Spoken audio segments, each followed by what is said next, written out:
इचलकरंजीतील घनकचरा व्यवस्थापनाच्या 22 कोटीच्या अंदाजपत्रकाच्या विषयावर 27 जुलै रोजी झालेली महापालिकेची विशेष सभा कायदेशीर असल्यानंच या कामाची निविदा प्रक्रिया सुरू ठेवण्याबाबत उच्च न्यायालयानं आदेश दिल्याची माहिती महापौर उदय धातुंडे यांनी पत्रकार परिषदेत दिली।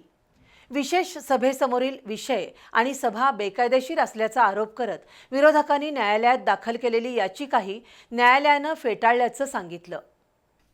इचलकरंजी महापालिकेतील स्थायी समितीचे अधिकार विशेष सभेला नाहीत, तरीही विशेष सभा घेऊन घनकचरा व्यवस्थापनाच्या 22 कोटीच्या अंदाजपत्रकाचा विषय मंजूर केला।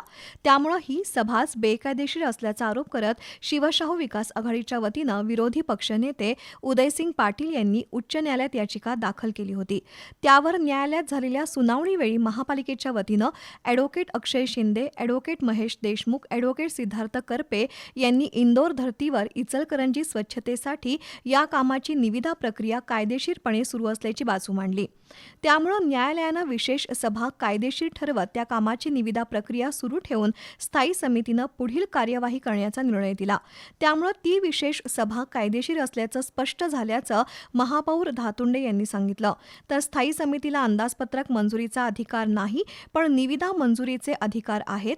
त्यानुसार स्थायी समितीमध्ये विषय नामंजूर झाला असला तरी कायद्यानं सभागृहात त्याला मंजुरी दिली असल्याचं सभागृह नेते विठ्ठल चोपडे यांनी सांगितलं। यावेळी स्थायी समिती सभापती सतीश मुळीक उपस्थित होते।